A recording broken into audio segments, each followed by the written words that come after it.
Hello, my name is Nicholas Barletta. I'm a computer science major, and computer science uses math a lot, especially algebra.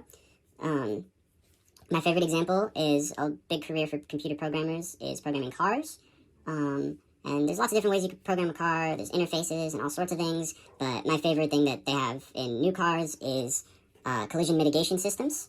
And what those do is they use the cameras and tracking systems on the cars and sensors to predict when you're going to get into a collision and operate the brakes for you so you can avoid that. So I'm just going to get right into it. Distance, velocity, and acceleration. I want to use the distance formula and quadratic formula. I feel like it's the easiest way to calculate these things. And we're going to be looking for t. That would be the amount of time that it would take for the collision to occur.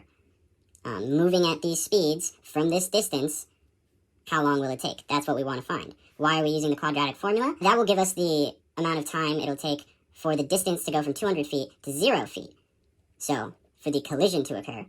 And once you have that amount of time, then you'll know how long you have to hold on to the brakes for. Distance equals velocity times time plus 1/2 a, acceleration, times t, time again, squared. 200 feet will equal 88, those feet per second, times t, which we don't know yet, plus 1/2 our deceleration rate of 15, times t, which we still don't know, squared. So, the first thing you'll notice is that 1/2 times 15 can be simplified. So 1/2 times 15 would be 15 over 2. And there's one thing I want to fix, is this would be a negative 15 because we're decelerating. So we're going to make that minus 15 over 2. Now we have a fraction. So what we can do to get rid of it is multiply the entire equation times 2. And that will get you 400 equals 176t minus 15t squared. If you see that squared, that's how you can recognize that we have a quadratic.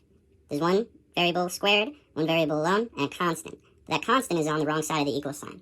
So, in order to use the quadratic formula to solve this, we want to move the constant over so that it's in standard form. And then we can use the quadratic formula.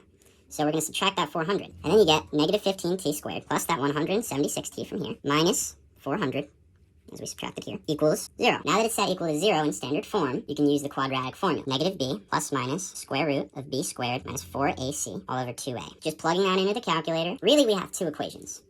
Negative 176 plus and minus that. We can split it into those two equations. Once you have it written like that, then you could easily plug it into the calculator. And you'll get, there are two answers. This means that it would take at least 3 seconds of braking and up to 8.5 seconds of braking to avoid the collision.